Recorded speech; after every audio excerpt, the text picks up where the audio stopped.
The purpose of this podcast is to educate and inform. It is no substitute for professional care by your doctor or your qualified healthcare professional.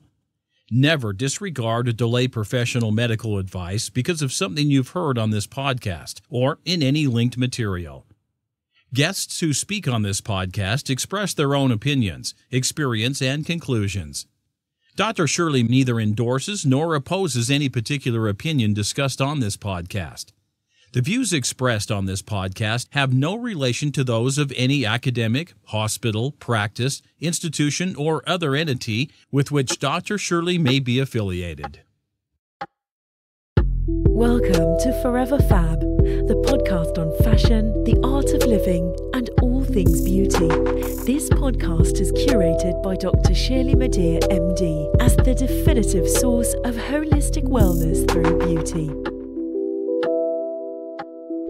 Welcome to Forever Fab, the podcast dedicated to fashion, the art of living well, and all things beauty. I'm your host, Dr. Shirley Madere, your purveyor of this definitive source of living a beautiful life. Welcome back to Part 2, Wellness for Your Good. Let's call to mind the dimensions of wellness. It is one of my favorite constructs. And there are various definitions of the dimensions of wellness, but one that I appreciate in particular is by Ohio State University. And so there are 9 dimensions of wellness. 1, emotional wellness. And that's when you're able to identify, express, and manage the entire range of feelings and would consider seeking assistance to address any areas of concern. 2, career wellness. You engage in work to gain personal satisfaction and enrichment, and you are consistent with values, goals, and lifestyle in that career. 3, social wellness. The socially well person has a network of support based on interdependence, mutual trust, and respect, and has developed a sensitivity and awareness towards the feeling of others. 4, spiritual wellness. The spiritually well person seeks harmony and balance by openly exploring the depth of human purpose, meaning, and connection through dialogue and self-reflection. 5, physical wellness. The physically well person gets an adequate amount of sleep, eats a balanced and nutritious diet, engages in exercise for 150 minutes per week. Oh, boy. Attends regular medical checkups and practices safe and healthy sexual relations. 6, financial wellness. The financially well person is fully aware of his or her financial state and budgets, saves and manages finances in order to achieve realistic and maybe aspirational goals. 8, creative wellness. The creatively well person values and actively participates in a diverse range of arts and cultural experiences as a means to understand and appreciate the surrounding world. Intellectual wellness. The intellectually well person values lifelong learning and seeks to foster critical thinking, develop moral reasoning, and expand worldviews, as well as engage in education for the pursuit of knowledge. And finally, 9, environmental wellness. The environmentally well person recognizes the responsibility to preserve, protect, and improve the environment, and appreciates the interconnectedness of nature and human beings. What are the benefits of adhering to all of these wellness therapies and to even paying attention to and trying to incorporate the dimensions of wellness in your own life? Well, there are many benefits of wellness, and some of them are to reduce health risks, to lose weight, to reduce healthcare costs, to improve productivity, increase your mental clarity, improve your outlook.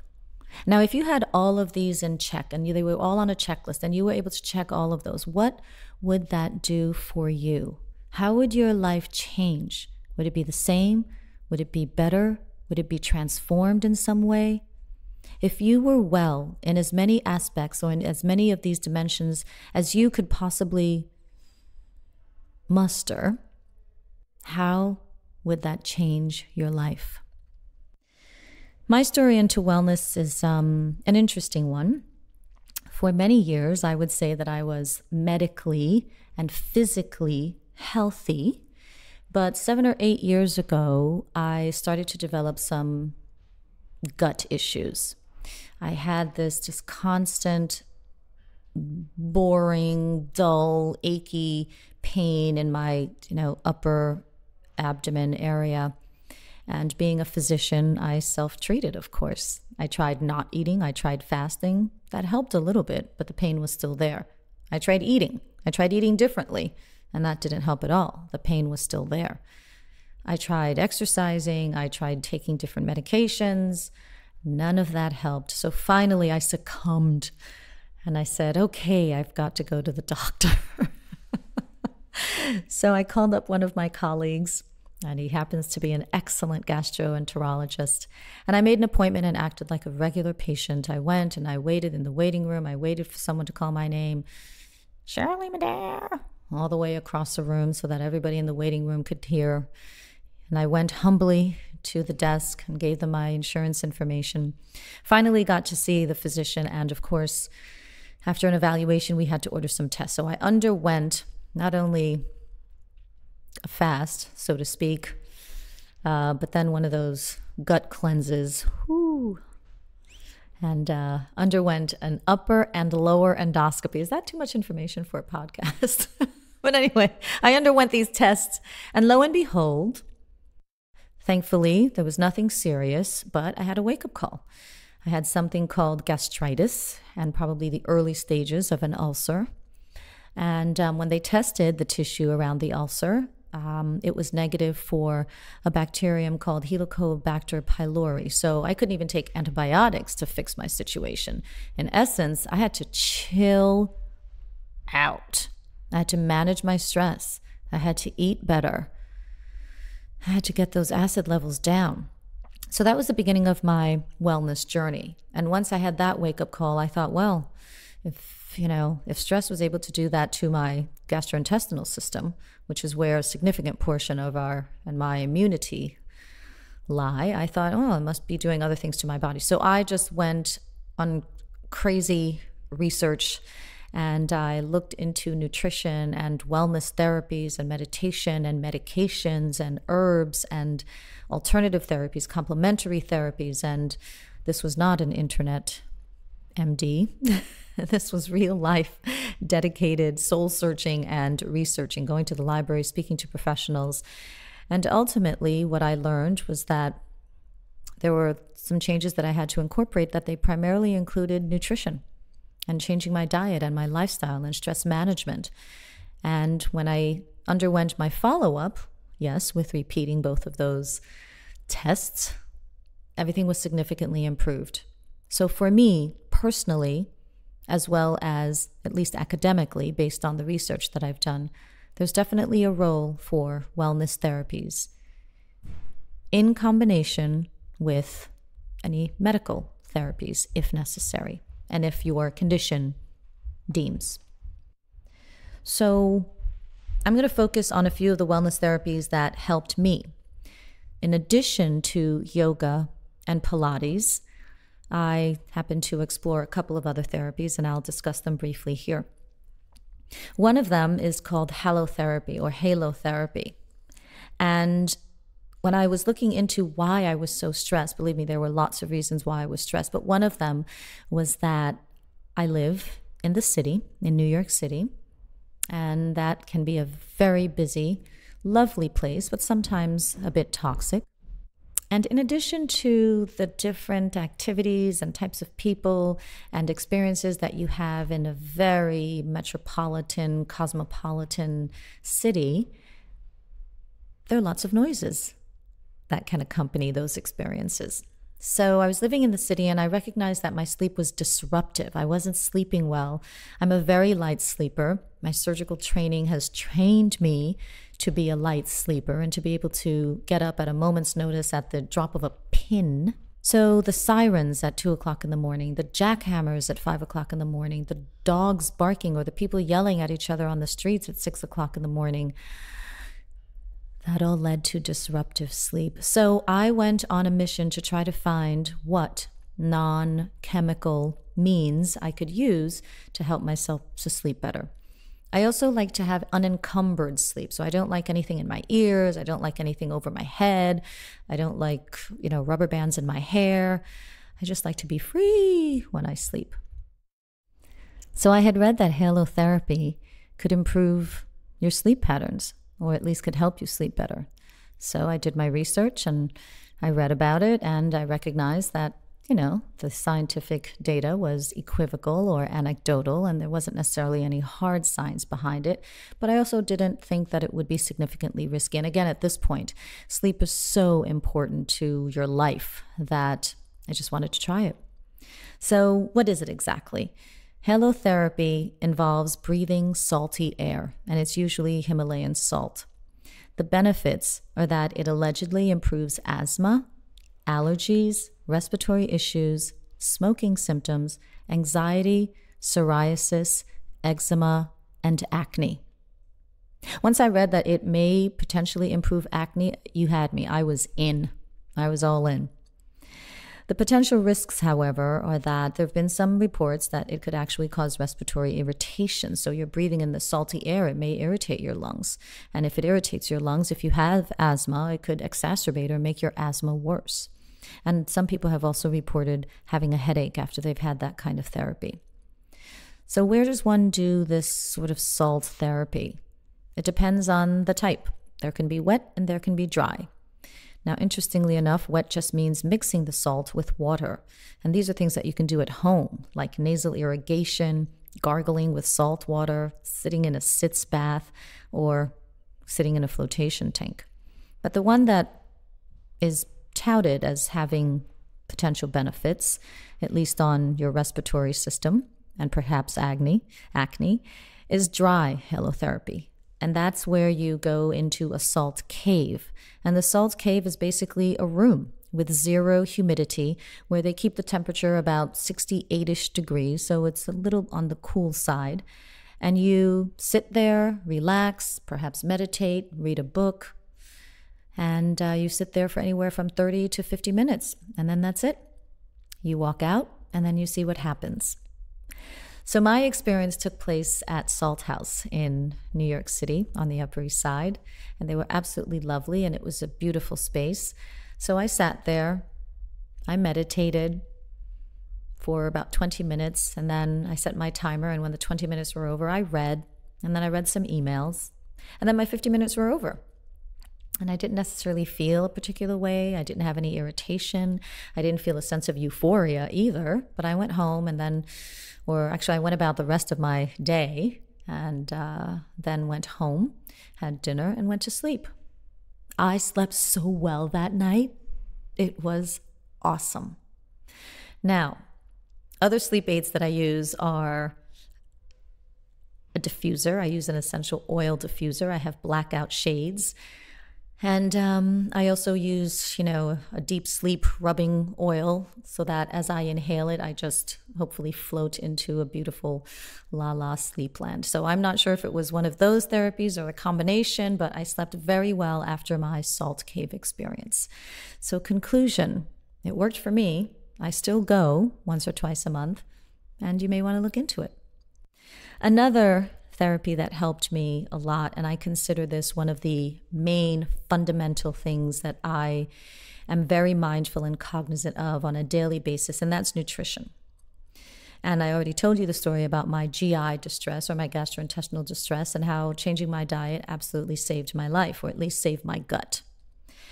And also, just eating well is consistent with my philosophy in plastic surgery, my philosophy on life, my philosophy on health and wellness, and that is beauty definitely is an inside-out game.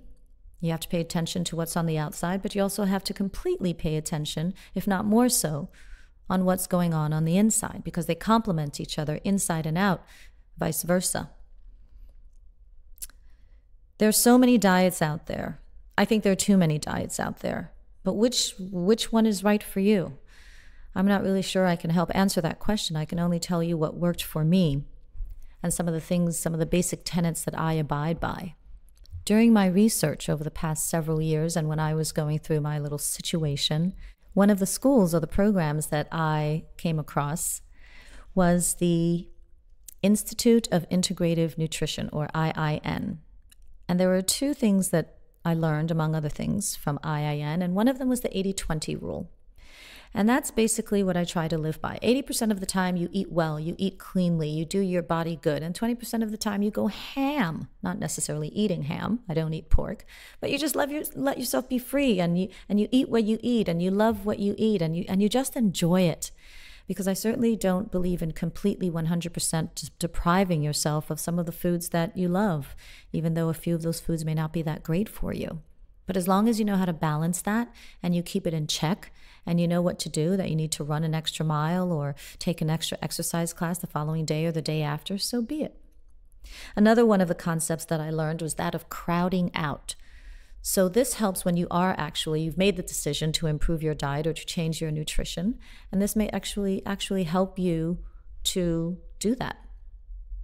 And crowding out basically involves eating more and more of the good foods so that you have less and less time or appetite for the foods that don't serve you.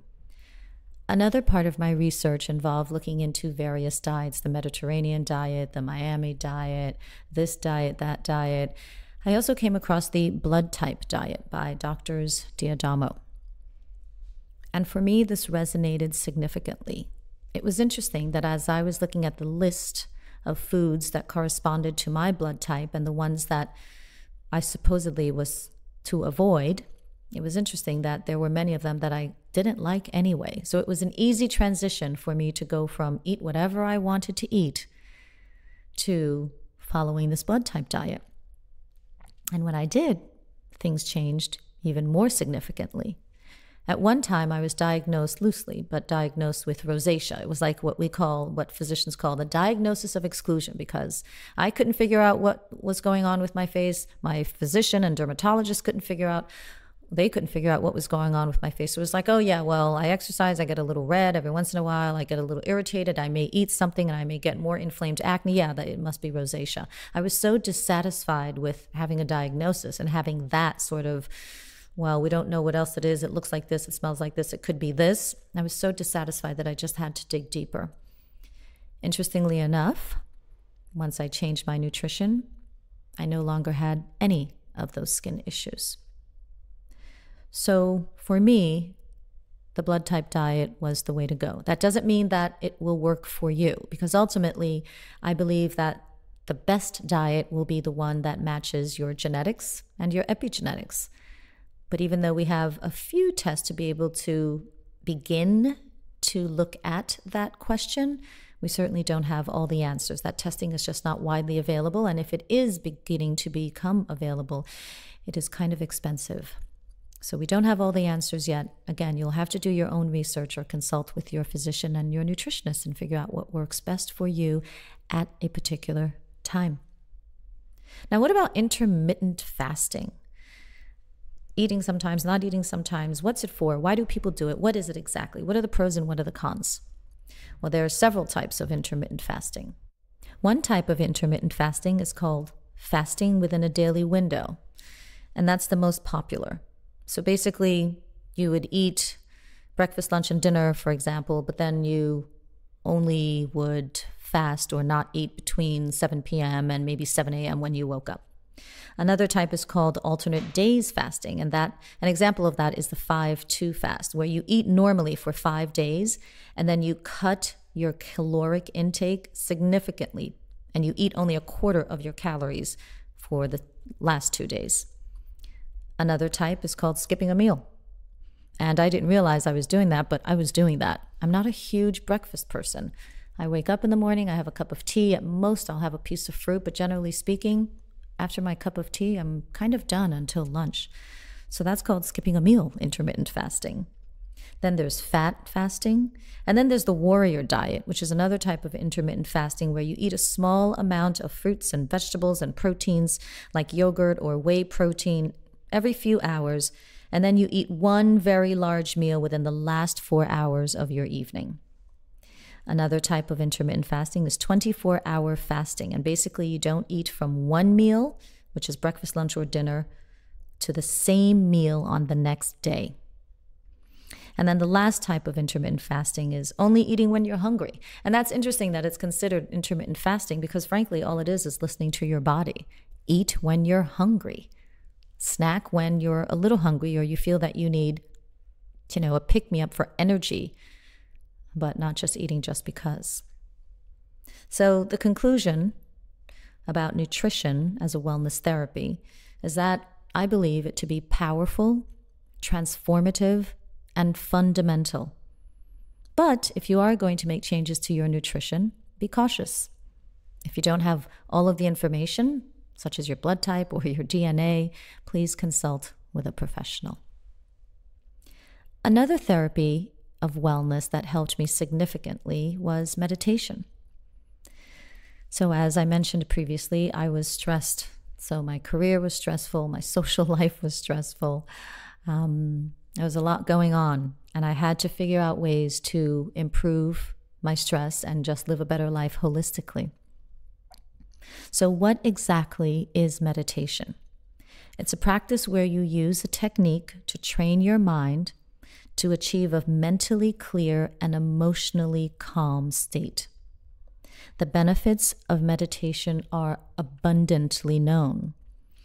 And some of the benefits that I curated from healthline.com and also liveanddare.com are numerous, and they include reducing stress, controlling anxiety, increasing emotional intelligence, increasing self-awareness, reducing age-related memory loss, generating kindness, may help addiction, improving sleep, reducing pain, improving immunity, improving self-esteem, improving resilience, improving your mood, and the list goes on. Are there any risks to meditation? I found this surprising. I had to do quite a bit of a Google search to find the risks of meditation because for the most part, there are very few, if any, risks, but I did find some.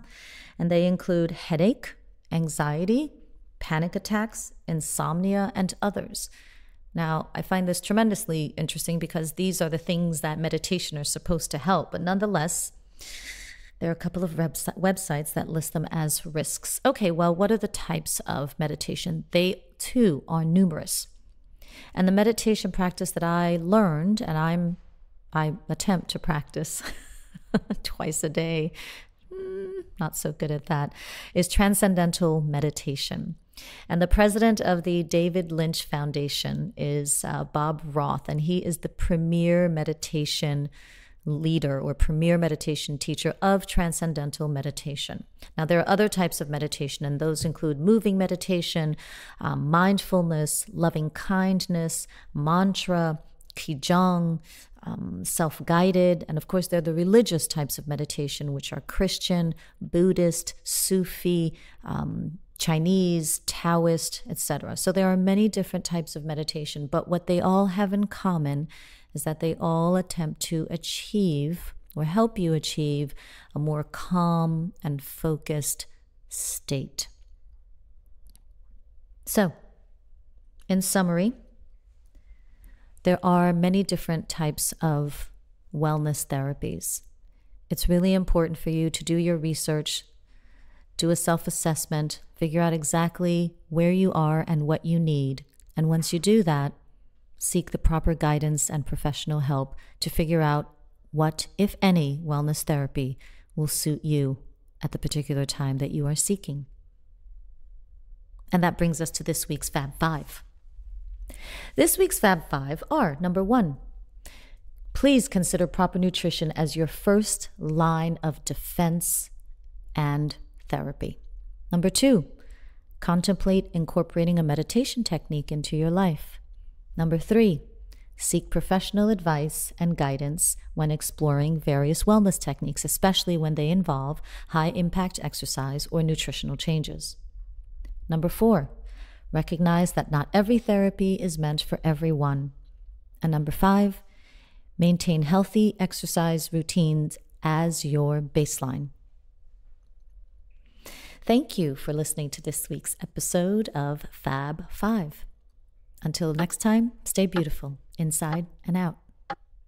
Thank you for listening to this week's episode of Forever Fab, the podcast on fashion, the art of living, and all things beauty, curated by Dr. Shirley Madeir, MD. Live beautifully and help make the world a more beautiful place.